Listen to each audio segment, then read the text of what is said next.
Hi ನಮಸ್ತೆ ಎಲ್ಲರಿಗೂ. ನಾನಿವತ್ತೊಂದು ಒಳ್ಳೆ ರೆಸಿಪಿಯೊಂದಿಗೆ ಬಂದಿದ್ದೀನಿ. ಕೋಳಿ ರೊಟ್ಟಿ, ಇದು ಕುಂದಾಪುರದ ಸ್ಪೆಷಲ್. ಇದನ್ನು ಮಾಡೋದು ಹೇಗೆ ಅಂತ ನೋಡ್ಕೊಂಡು ಬರೋಣ ಬನ್ನಿ. ಇದಕ್ಕೆ ಇವಾಗ ನಾನು ಒಂದು 20-25 ಅಷ್ಟು ಬ್ಯಾಡಗಿ ಮೆಣಸನ್ನು ತೊಗೊಂಡಿದ್ದೇನೆ. ಇದನ್ನು ಚೆನ್ನಾಗಿ ಫ್ರೈ ಮಾಡ್ಕೋಬೇಕು. ಚೆನ್ನಾಗಿ ರೋಸ್ಟ್ ಮಾಡಿ ಇದನ್ನು ಸೈಡಿಗೆ ಇಟ್ಕೊಂಡು ಇವಾಗ ಅದೇ ಪ್ಯಾನಿಗೆ ಶುಂಠಿ, ಬೆಳ್ಳುಳ್ಳಿ ಮತ್ತು ಒಂದು ಆನಿಯನ್ನನ್ನು ಹಾಕಿ ಚೆನ್ನಾಗಿ ಇದನ್ನು ಕೂಡ ಫ್ರೈ ಮಾಡ್ಕೋಬೇಕು. ಇದಕ್ಕೆ ಸ್ವಲ್ಪ ಕರಿಬೇವಿನ ಎಲೆಗಳನ್ನು ಹಾಕ್ಕೊಂಡು ಚೆನ್ನಾಗಿ ಫ್ರೈ ಮಾಡ್ಕೊಳ್ಬೇಕು. ಇದು ಸ್ವಲ್ಪ ಈರುಳ್ಳಿ ಮೆತ್ತಗಾಗಬೇಕು. ಈ ರೀತಿ ಮೆತ್ತಗಾದರೆ ಇದು ಸಾಕು. ಇವಾಗ ಅದೇ ಪ್ಯಾನಿಗೆ ಮಸಾಲ ಐಟಮ್ ಎಲ್ಲ ಹಾಕ್ಕೋಬೇಕು. ಚಕ್ಕೆ, ಲವಂಗ, ಸ್ಟಾರ್ ಮೊಗ್ಗು ಮತ್ತು ಏಲಕ್ಕಿ ಇದನ್ನು ಹಾಕಿ ಚೆನ್ನಾಗಿ ಫ್ರೈ ಮಾಡ್ಕೊಳ್ಬೇಕು. ಇದಕ್ಕೆ ಇವಾಗ ಅರ್ಧ ಸ್ಪೂನ್ ಸೋಂಪನ್ನು ಹಾಕಿದ್ದೀನಿ, ಮತ್ತು ಅರ್ಧ ಸ್ಪೂನ್ ಜೀರಿಗೆ, ಮತ್ತು 1 ಸ್ಪೂನ್ ಕರಿಮೆಣಸು, ಪೆಪ್ಪರ್, ಒಂದು ಚಿಟಿಕೆಯಷ್ಟು ಮೆಂತ್ಯ ಕಾಳನ್ನು ಕೂಡ ಹಾಕಿದ್ದೀನಿ. ಮತ್ತು ಇದಕ್ಕೆ 3 ಟೇಬಲ್ ಸ್ಪೂನ್ ಕೊತ್ತಂಬರಿ ಕಾಳು ಅಂದರೆ ಧನಿಯಾ, ಇದನ್ನು ಹಾಕಿ ಚೆನ್ನಾಗಿ ಫ್ರೈ ಮಾಡ್ಕೊಳ್ಬೇಕು.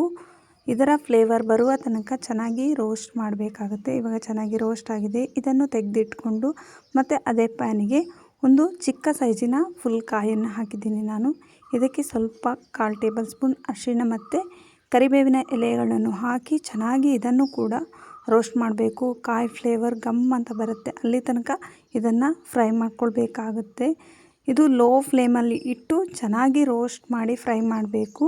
ಇದೆಲ್ಲ ರೆಡಿ ಆಗಿದೆ ನೋಡಿ. ಇದಕ್ಕೆ ಇವಾಗ ನಾನು ಒಂದು ಚಿಕ್ಕ ಸೈಜಷ್ಟು ಹುಣಸೆಹಣ್ಣು ಹಾಕ್ತೀನಿ. ಒಂದು ನಿಂಬೆಹಣ್ಣೆ ಗಾತ್ರದಷ್ಟು ಹುಣಸೆಹಣ್ಣು ಸಾಕಾಗುತ್ತೆ. ಇಷ್ಟು ಹಾಕಿದರೆ ಸಾಕು. ಇದನ್ನು ಹಾಕ್ತೀನಿ.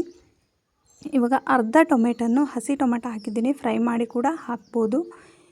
ಇದನ್ನು ಮಿಕ್ಸಿಗೆ ಹಾಕಿ ಬೇಕಾದಷ್ಟು ನೀರನ್ನು ಹಾಕಿ ಚೆನ್ನಾಗಿ ಪೇಸ್ಟ್ ಮಾಡಬೇಕಾಗುತ್ತೆ. ತುಂಬ ನೈಸಾಗಿ ಪೇಸ್ಟ್ ಮಾಡ್ಕೊಳ್ಬೇಕು. ಬನ್ನಿ ಪೇಸ್ಟ್ ಮಾಡೋಣ. ಇವಾಗ ಮಿಕ್ಸಿ ಆನ್ ಮಾಡಿ ಇದನ್ನು ಪೇಸ್ಟ್ ಆಗೋಕ್ಕೆ ನೋಡಿ. ಇವಾಗ ಇಷ್ಟು ಪೇಸ್ಟ್ ಆಗಿದೆ. ಇನ್ನೂ ಸ್ವಲ್ಪ ಇದನ್ನು ನೈಸ್ ಮಾಡಬೇಕಾಗಿದೆ. ಇದು ಫುಲ್ಲು ನೈಸ್ ಆಗಿಲ್ಲ ನೋಡಿ, ಈ ರೀತಿ ಆಗಿದೆ. ಇವಾಗ ಇದನ್ನು ಇನ್ನೂ ಒಂದು ಸ್ವಲ್ಪ ಒಂದು 10 ಮಿನಿಟ್ ಇನ್ನೂ ಒಂಚೂರು ತಿರ್ಸ್ಕೊಳ್ತೀನಿ, ಪೇಸ್ಟ್ ಮಾಡ್ತೀನಿ ನೋಡಿ. ಇಷ್ಟು ಆದರೆ ಇವಾಗ ಸಾಕಾಗಿದೆ. ಇದು ರೆಡಿಯಾಗಿದೆ ಇವಾಗ ಪೇಸ್ಟು. ಬರೀ ನಾನು ಮೆಣಸು ಮಸಾಲ ಐಟಮ್ ಮಾತ್ರ ಪೇಸ್ಟ್ ಮಾಡ್ಕೊಂಡಿದ್ದೀನಿ. ಕಾಯನ್ನು ಮತ್ತೆ ಸಪ್ರೇಟಾಗಿ ಮಿಕ್ಸ್ ಮಾಡ್ಕೊಳ್ತೀನಿ. ಬನ್ನಿ ಇವಾಗ ಪ್ಯಾನಿಗೆ ನಾವು ಒಂದು ಶುಂಠಿ ಬೆಳ್ಳುಳ್ಳಿ ಪೇಸ್ಟನ್ನು ರೆಡಿ ಮಾಡಿದ್ದೀನಿ. ಇದು ಜಜ್ಜಿ ಹಾಕಿದರೆ ಟೇಸ್ಟು ಚೆನ್ನಾಗಿರುತ್ತೆ. ಇವಾಗ ಒಂದು ದಪ್ಪ ತಳದ ಪಾತ್ರೆಯನ್ನು ಇಟ್ಟು ಅದಕ್ಕೆ ಬೇಕಾಗಿಷ್ಟು ಆಯಿಲನ್ನು ಆ್ಯಡ್ ಮಾಡ್ಕೊಳ್ಳಿ. ಒಂದು 3 ಟೇಬಲ್ ಆಯಿಲ್ ಹಾಕಿದ್ದೀನಿ. ಅದಕ್ಕೆ ಶುಂಠಿ ಬೆಳ್ಳುಳ್ಳಿಯನ್ನು ಜಜ್ಜಿ ಹಾಕ್ಕೊಂಡಿದ್ದೀನಿ ನಾನು. ಅದು ನಾವು ಜಜ್ಜಿ ಹಾಕೋದ್ರಿಂದ ಟೇಸ್ಟ್ ಚೆನ್ನಾಗಿರುತ್ತೆ. ಒಂದು 2 ಹಸಿ ಮೆಣಸಿನಕಾಯಿಯನ್ನು ಕೂಡ ಕಟ್ ಮಾಡಿ ಹಾಕಿದ್ದೀನಿ.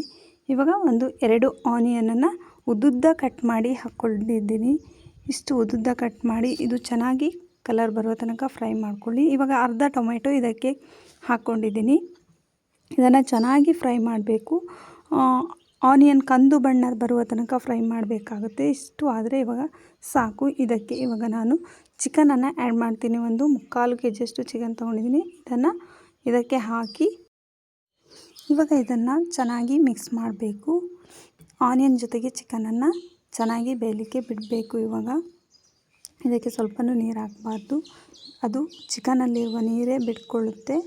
ಇದನ್ನು ಚೆನ್ನಾಗಿ ಫ್ರೈ ಮಾಡಿ ಇದಕ್ಕೆ ನಾವು ಇವಾಗ ಸ್ವಲ್ಪ ಉಪ್ಪನ್ನು ಹಾಕ್ತಾಯಿದ್ದೀನಿ. ಇನ್ನೊಂದು ಸ್ವಲ್ಪ ಚಿಟಿಕೆಯಷ್ಟು ಅರಿಶಿಣವನ್ನು ಹಾಕಿ ಮತ್ತೆ ಫ್ರೈ ಮಾಡ್ಕೊಳ್ತೀನಿ. ಈ ರೀತಿ ಫ್ರೈ ಮಾಡ್ಕೊಳ್ತಾ ಇದಕ್ಕೆ ನಾವು ಇವಾಗ ನಾವು ರೆಡಿ ಮಾಡಿ ಇಟ್ಟಿರುವಂಥ ಮಸಾಲೆ ಇದೆಯಲ್ವ, ಮೆಣಸು ಮಸಾಲೆಲ್ಲ ಹಾಕಿ ಮಾಡಿರುವ ಪೇಸ್ಟನ್ನು 1 ಸ್ಪೂನ್ ಪೇಸ್ಟನ್ನು ಹಾಕಿರ್ತೀನಿ. ಅದು ಚೆನ್ನಾಗಿ ಚಿಕನಿಗೆ ಹಿಡ್ಕೊಳ್ಳುತ್ತೆ. ಅದಕ್ಕೋಸ್ಕರ 1 ಸ್ಪೂನ್ ಹಾಕಿ ಅದನ್ನು ಚೆನ್ನಾಗಿ ಫ್ರೈ ಮಾಡ್ಕೊಳ್ತೀನಿ. ಇದು ಬೇಯಲಿಕ್ಕೆ ಇವಾಗ ಇಡ್ತೀನಿ ಒಂದು 10 ಮಿನಿಟ್ ಲೋ ಫ್ಲೇಮಲ್ಲಿ. ಇವಾಗ ನಾವು ಕಾಯಿ ತುರಿ ಎಲ್ಲ ರೆಡಿ ಮಾಡಿ ಇಟ್ಟಿದ್ವಲ್ಲ ಫ್ರೈ ಮಾಡಿ, ಅದನ್ನು ನುಣ್ಣಗೆ ರುಬ್ಕೊಂಡು ಬರ್ತೀನಿ. ಅದಕ್ಕೆ ಬೇಕಾಗಿರೋಷ್ಟು ನೀರನ್ನು ಹಾಕಿ ಚೆನ್ನಾಗಿ ರುಬ್ಕೊಂಡು ಬರಬೇಕು. ಇದು ಪೇಸ್ಟ್ ಆಗಬೇಕು. ಇದು ನಾನು ಫುಲ್ ಕಾಯನ್ನು ಹಾಕಲ್ಲ, ಇದನ್ನು ಹಾಲು ತೆಗೆದು ಹಾಕ್ತೀನಿ. ಅದಕ್ಕೋಸ್ಕರ ಇವಾಗ ಚಿಕನ್ ರೆಡಿಯಾಗಿದೆ ನೋಡಿ. ಇಷ್ಟು ಚೆನ್ನಾಗಿ ಬೆಂದು ಬಂದಿದೆ. ಇದಕ್ಕೆ ಇವಾಗ ನಾವು ಮೆಣಸು ಎಲ್ಲ ಮಸಾಲೆ ಮಾಡಿ ಇಟ್ಟಿದ್ದೀವಲ್ಲ ಅದನ್ನು ಹಾಕ್ಕೊಳ್ತೀನಿ. ಇವಾಗ ಇದನ್ನು ಹಾಕಿ ಇನ್ನೂ ಒಂದು 5 ಮಿನಿಟ್ ಅಷ್ಟು ಇದನ್ನು ಕುದೀಲಿಕ್ಕೆ ಬಿಡ್ತೀನಿ. ಇದೇ ರೀತಿ ಇದನ್ನು ಮಿಕ್ಸ್ ಮಾಡಿ ಮುಚ್ಚಳ ಮುಚ್ಚಿಬಿಟ್ಟು ಒಂದು 5 ಮಿನಿಟ್ ಮತ್ತೆ ಕುದಿಸ್ಕೊಳ್ಬೇಕಾಗುತ್ತೆ. ಎಷ್ಟು ಚೆನ್ನಾಗಿ ಬಂದಿದೆ ಅಂದರೆ ಕಲರ್ಫುಲ್ ಆಗಿದೆ ಕಾಣಿಸ್ತಾ ಇದೆ. ಇವಾಗ ನಾವು ಪೇಸ್ಟ್ ಮಾಡಿದ್ದೀವಲ್ಲ ಕಾಯಿ, ಅದನ್ನು ಹಾಲು ತೆಗೆದುಕೊಳ್ಬೇಕಾಗುತ್ತೆ. ಇವಾಗ ಆಗಿದೆ ನೋಡಿ, ಈ ರೀತಿ ಆಗಿದೆ.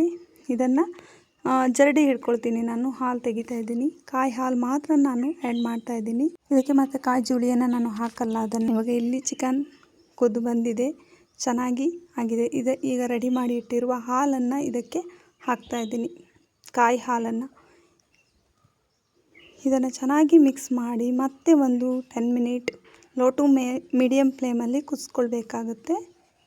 ಈ ರೀತಿ ಚಿಕನ್ ಸಾರು ಚೆನ್ನಾಗಿ ಟೇಸ್ಟ್ ಬರುತ್ತೆ. ಕೋಳಿ ರೊಟ್ಟಿಗೆ, ಅನ್ನಕ್ಕೆ ಸೂಪರಾಗಿರುತ್ತೆ.